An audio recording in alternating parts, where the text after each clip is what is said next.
RCB ಮತ್ತೆ top 3ಗೆ ಕಾಲಿಟ್ಟಿದೆ. ಇನ್ನೇನು ಪ್ಲೇ ಆಫ್ ಹತ್ತಿರ ಆಗ್ತಾ ಇರುವಂಥದ್ದು. ಪ್ಲೇ ಆಫ್ ಹಂತಕ್ಕೆ RCB ಏರ್ತಾ ಇರುವ ಸಂದರ್ಭದಲ್ಲೇ king Kohli orange cap leader ಬೋರ್ಡ್ನಲ್ಲಿ ಟಾಪ್ 2ಗೆ ಕಾಲಿಟ್ಟಿದ್ದಾರೆ. ಅಂದರೆ ಮತ್ತೊಮ್ಮೆ ಮಿಸ್ಟರ್ ಕನ್ಸಿಸ್ಟೆಂಟ್ ವಿರಾಟ್ ಕೊಹ್ಲಿ ಪ್ರತಿ IPL ಸೀಸನ್ನಲ್ಲೂ 500+, 600+ ರನ್ ಹೊಡೆಯೋದು ಖಚಿತ ಆಗಿದೆ. ಈ ಬಾರಿ ಅಂತೂ ಕೊಹ್ಲಿ ಈಗಾಗಲೇ 392 ರನ್ನನ್ನು ಹೊಡೆದಿದ್ದಾರೆ.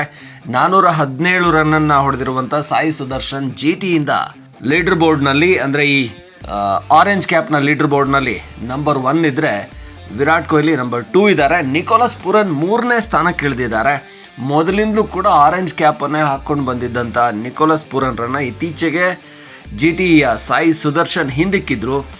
ಅವರು ಸಿಕ್ಕಾಪಟ್ಟೆ ಕನ್ಸಿಸ್ಟೆಂಟ್ ಆಗಿ ಬ್ಯಾಟ್ ಮಾಡ್ತಾ ಇದ್ದಾರೆ. ಪ್ರತಿ ಪಂದ್ಯದಲ್ಲೂ 50 ಹೊಡ್ಕೊಂಡು ಬರ್ತಾ ಇದ್ದಾರೆ. ಆಲ್ಮೋಸ್ಟ್ 1-2 ಪಂದ್ಯಗಳು ಮಿಸ್ ಆಗಿದ್ಬಿಟ್ರೆ ನಿಕೋಲಸ್ ಪೂರನ್ ಮಾತ್ರ ಸ್ಫೋಟಕವಾಗಿ ಆಟ ಆಡ್ತಾ ಇದ್ದಾರೆ. ಹೈಯೆಸ್ಟ್ 6 ಬಾರಿಸಿದವರ ಪಟ್ಟಿಯಲ್ಲಿ ಅವರೇ 31 6 ಬಾರಿಸಿದ್ದಾರೆ ಈ ಸೀಸನ್ನಲ್ಲಿ. ಹಾಗಾಗಿ 377 ರನ್ನನ್ನು ಗಳಿಸಿರೋದು.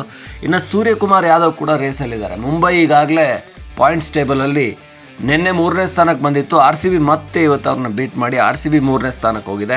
ಹಾಗಾಗಿ ಸೂರ್ಯಕುಮಾರ್ ಯಾದವ್ ಕೂಡ 373 ರನ್ ಹೊಡೆದು ಆರೆಂಜ್ ಕ್ಯಾಪ್ನ ರೇಸಲ್ಲಿದ್ದಾರೆ. ವಿರಾಟ್ ಕೊಹ್ಲಿ 392.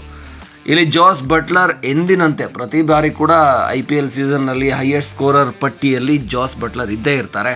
ಅವರು 356. ಹಾಗೆ RRನ ಯಶಸ್ವಿ ಜೈಸ್ವಾಲ್ ಕೂಡ ಮೊದಲ 3 ಪಂದ್ಯದಲ್ಲಿ ಚೆನ್ನಾಗಿ ಪರ್ಫಾರ್ಮ್ ಮಾಡದಿದ್ರು. ಆಮೇಲೆ ನಿಧಾನಕ್ಕೆ ಯಶಸ್ವಿ ಜೈಸ್ವಾಲ್ ಪ್ರತಿ ಪಂದ್ಯದಲ್ಲೂ 50 ಹತ್ತಿರ ಸ್ಕೋರ್ ಮಾಡ್ತಾರೆ, ಇಲ್ಲ 50 ಮಾಡ್ತಾ ಇದ್ದಾರೆ. ಹಾಗಾಗಿ ಅವರು ಕೂಡ ಈ ಒಂದು ಆರೆಂಜ್ ಕ್ಯಾಪ್ ಲೀಡರ್ ಬೋರ್ಡ್ನಲ್ಲಿ ಮುಂದೆ ಬರ್ತಾ ಇದ್ದಾರೆ. ಆದರೆ ವಿರಾಟ್ ಕೊಹ್ಲಿ ಬರ್ತಾ ಇರುವಂಥದ್ದು RCB ಫ್ಯಾನ್ಸ್ಗಂತೂ ಸಿಕ್ಕಾಪಟ್ಟೆ ಖುಷಿ ಕೊಟ್ಟಿದೆ. ಯಾಕೆಂದರೆ ಪ್ರತಿ ಪಂದ್ಯದಲ್ಲೂ 70 ಸ್ಕೋರ್ ಮಾಡ್ತಾ ಇದ್ದಾರೆ. ಅವರು ಹೋಮ್ ಗ್ರೌಂಡಲ್ಲಿ ಕಳೆದ 3 ಮ್ಯಾಚ್ಗಳಲ್ಲಿ ಏನು RCB ಹೋಮ್ ಗ್ರೌಂಡಲ್ಲಿ ಸೋತಿತ್ತೋ 3 ಪಂದ್ಯಗಳಲ್ಲಿ ಲೀಸ್ಟ್ ಸ್ಕೋರ್ ಮಾಡಿದರು, 5-1 ಈ ರೀತಿ.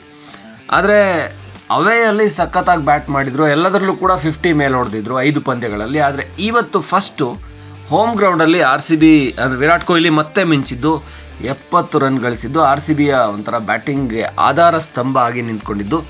ಇನ್ನು ಆರೆಂಜ್ ಕ್ಯಾಪ್ಗೂ ಕೂಡ ಹತ್ತಿರ ಆಗ್ತಾ ಇದ್ದಾರೆ. ಕೊಹ್ಲಿ ತಲೆ ಮೇಲೆ ಆರೆಂಜ್ ಕ್ಯಾಪ್ ನೋಡಿದರೆ ಫ್ಯಾನ್ಸ್ ಅಂತೂ ಮತ್ತಷ್ಟು ಖುಷಿ ಆಗ್ತಾರೆ.